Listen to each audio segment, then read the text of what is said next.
All right, Shalom. First and foremost, giving all praise, glory, and honor that's due to Yahweh, Bahashim, Yahweh Shai, Bahashim, Rachak, and double honors to the elders and apostles, the great males, all who rule well. Peace and blessings to the hopeful elect, Shalom.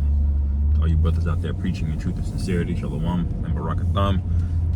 Title of this lesson in transit here is going to be Prophecy is snitching on Amalek, and we are the witnesses. All right, prophecy is snitching on Amalek, and we are the witnesses. All right, and that topic came to mind on a video I was watching earlier. Elder Bishop Malcolm had released a video about, you know, these TikTokers that are going on there questioning why is somehow the so-called black man or young so-called black individuals, the black community as they like to call it, why have they become the number one biggest threat to, you know, those people over there in our land, you know, which are, you know, the small hats basically. Now that term is now flying around now because we've become the biggest threat all of a sudden now. But the woman in that video made a good point, and I may go into a little bit of longer form of that because I really love that video and how they broke that down. Okay, because we don't have anything, man. All right, y'all went out of your way to make sure we didn't have a motherfucking thing, man. Y'all, we don't even have our name, our languages. We don't have anything. Okay, the only thing you gave us were tools and equipment to destroy ourselves. That being drugs and guns in our neighborhoods, which we're confined to. All right, various other Edomite supremacist laws like redlining and all of that. You know, all of these hoods. You know, low affordable housing. That's the new grift. You know, Esau can basically make poor neighborhoods by, you know, anyway. But we don't have anything, man. All right, and now the irony is this devil took everything from you. All right, didn't put you in a position to be a threat to anybody, which we're not. All right, but now he's saying you're the biggest threat because you won't side with him. Well, he wants you to be a witness and testify on his side. Well, for what, man? Testify against who? The other devil, you know? And that's really what this is. This is basically a civil war of Esau that we're watching unfold, man. All right, nobody gives a damn about Jacob, and nobody gives a damn about these Palestinians. This really is a war among the house of Esau, like the Lord promised. He's going to divide the house of Satan, man. And that's what we see. Now, in the scriptures in the ancient world, all right, in order for you to establish a word or a testimony, it had to be out of the mouth of two witnesses. Meaning two people would have to come forward and verbalize an account for it to stand. And if you had at least two witnesses, let's say in the matter of a murder, all right, that's enough to convict. All right, and that's why symbolically you see two witnesses all throughout the scriptures, man. All right, even with in the matter of Lot, man, and Sodom and Gomorrah, the Lord sent down all right, two angels to scope these things out, and you had Lot there and his family. All right, they were the witnesses, man. All right, and then once the matter and the report was confirmed, what happened? Fire rained down from heaven. All right, so that's the role that witnesses are to play. Now Esau is getting ready to do some major witness tampering, man. Okay, because we're the one preaching the truth. We're the one telling you who you really are, and that's really what this all boils down to. That's what he's afraid of when he says we've become the biggest threat. The biggest threat is that your credibility is now shot in your civil war among your own people. And now that your credibility is shot, now you're vulnerable to all of the lies you've been spewing all of these years, man. Like who you really are. A lot of people were willing to overlook a lot of lack of evidence, I should say. You know, a lack of prophetic alignments, which you don't align to any prophecies.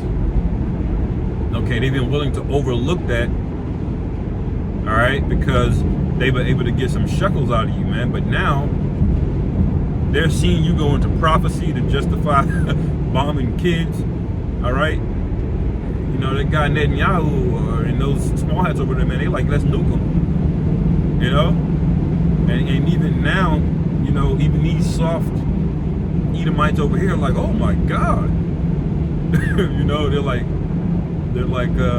clutching their pearls and shit. You know. So the Lord did a mighty work dividing this place up. All right, and now you're on trial, and we're one of the witnesses, man.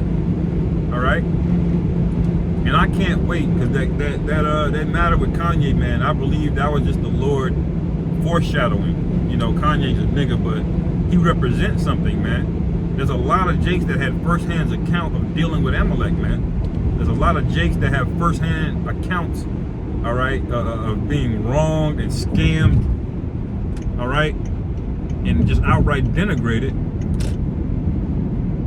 by Amalek, man. And once the credibility of these people drop low enough, guess what? Jake is gonna be telling, man. All right. You see, nobody wants to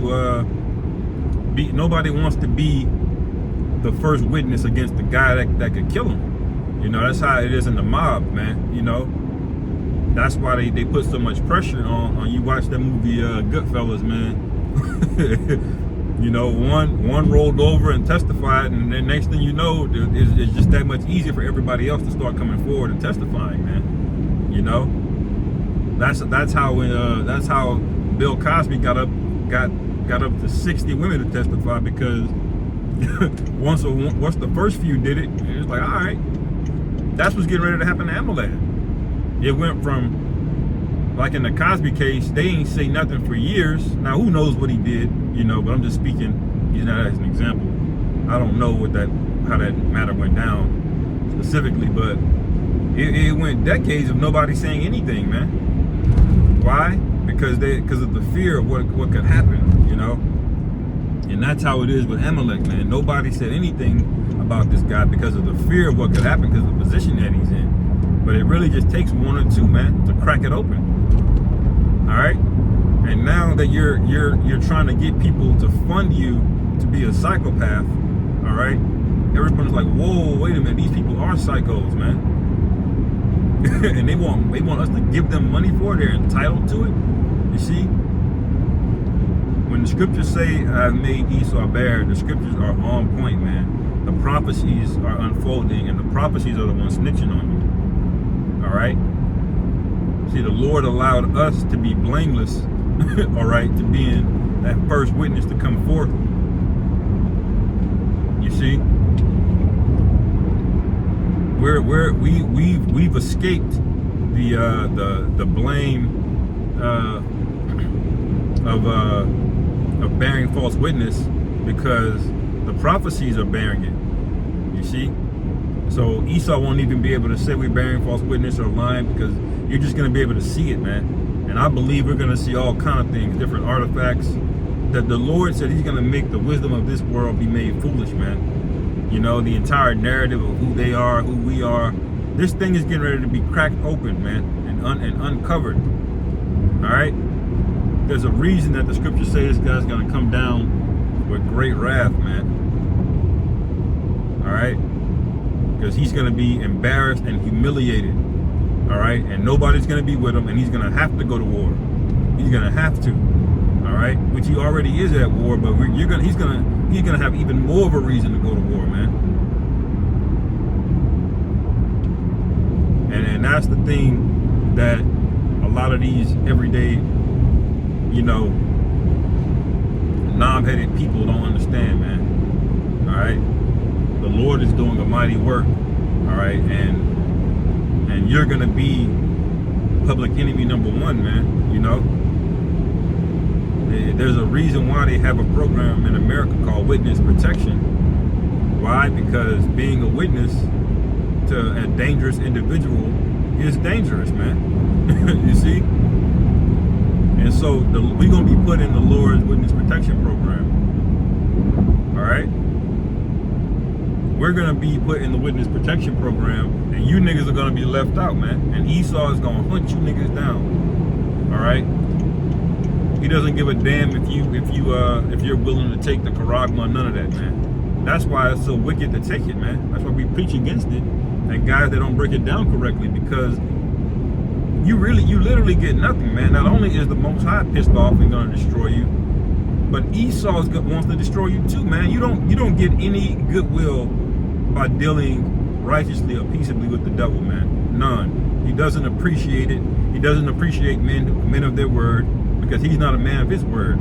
He doesn't appreciate honorable men, because he's not an honorable man. All right. So there's this idea that you can have this in the back of your head that you can wiggle your way out of it. No, the Lord set up him as a villain for a reason. This nigga is not reasonable. Okay. There's no good side to appeal to. All right. The Lord can put a spirit of charity on the Edomite here and there, yes. But by and large, you are not getting a motherfucking thing from the devil, man. You know? That's the reason we're testifying to begin with, man. All right? Because this nigga, he's got to be locked up. All right? And that's promise. Because it's written, you know? So I'll end it there, man. Lord willing, this was edifying. Call for Lord Yahweh Bashem Yahweh Shai B'Hashem Racham B'Dash. Shalom.